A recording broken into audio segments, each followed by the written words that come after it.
بیٹی ہے تو رحمت ہے. سنیے حضرات سنیے. تو بیٹی ہے تو رحمت ہے, تو بہنا ہے تو شفقت ہے, تو بیوی ہے تو چاہت ہے, تو ماں ہے تو پھر جنت ہے. یہ جو پورا پنڈال ہے وہ بالکل صدن کی طرح ہے, اور اس کے اسپیکر جو ہیں وہ محترم ہی ہیں, تو وہ جیسا آدیش کریں گے ویسا پورا کیا جائے گا. میں ایک نظم پڑھتا ہوں. یہاں بہت ذمہ دار لوگ بیٹھے ہیں. میں دلی کے پڑوس میں کھڑا ہوں. دامنی کے بعد 5 سال کی ایک معصوم سی گڑیا. میں ایک نظم پڑھتا ہوں. مجھے نہ دامنی کے لیے نظم پڑھنی ہے نہ کسی گڑیا کے لیے. مجھے اس عورت ذات کے لیے ایک نظم پڑھنی ہے جو تمام روپوں میں ہماری زندگیوں میں شامل ہے. میں اس عورت ذات کے لیے ایک نظم پڑھتا ہوں. شروع کرتا ہوں, آپ سے شرکت مانگتا ہوں. پڑھتا ہوں, سنیں. تو بیٹی ہے تو رحمت ہے. سنیے حضرات سنیے.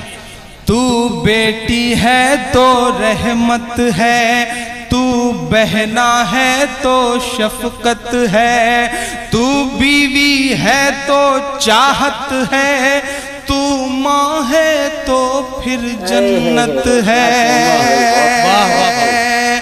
تو بیٹی ہے تو رحمت ہے, تو بہنا ہے تو شفقت ہے, تو بیوی ہے تو چاہت ہے, تو ماں ہے تو پھر جنت ہے. تیرے قاتل کو چوراہے پر سرعام سزا دے سکتا ہے.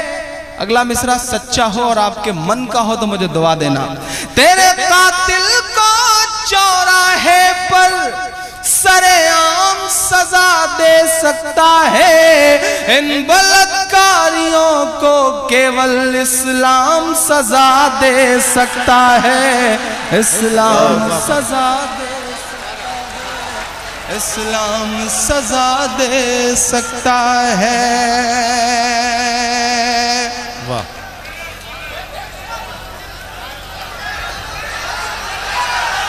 اجا جی کمال ہے صاحب. مقرر تو ہم نے سنا تھا, اب دوبرر کی آوازیں بھی آ رہی ہیں. صحیح ہے یار. میں پھر سے پڑھ دیتا. تو بیٹی ہے تو رحمت ہے, تو بہنا ہے تو شفقت ہے, تو بیوی ہے تو چاہت ہے, تو ماں ہے تو پھر جنت ہے. تیرے قاتل کو چوراہے پر سرعام سزا دے سکتا ہے, ان بلاتکاریوں کو کیول اسلام سزا دے سکتا ہے. اسلام سزا دے سکتا ہے. حکومت سے جڑے بہت سارے لوگ بیٹھے ہیں. میں بہت سلیقے کا ایک سجھاؤ پیش کرتا ہوں کہ معصوم سیکھ بچی پر ڈھایا غضب بھیج کر دیکھو نا. معصوم سیکھ بچی پر ڈھایا غضب بھیج کر دیکھو نا. تب بھیج نہیں پائے تو کیا ان کو اب بھیج کے دیکھو نا. تب بھیج نہیں پائے تو کیا ان کو اب بھیج کے دیکھو نا. بہتر علاج کے لیے دامنی کو سنگاپور بھیج دیا. بہتر علاج کے لیے دامنی کو سنگاپور بھیج دیا. اب کڑی سزا کے لیے انہیں بھی عرب بھیج کر دیکھو نا.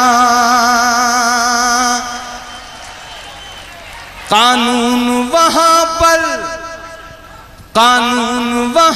پر لے کے خدا کا نام سزا دے سکتا ہے, ان بلاتکاریوں کو کیول اسلام. السلام علیکم ورحمۃ اللہ وبرکاتہ. دوستو, حالات کیسے بنے ہوئے ہیں کہ آج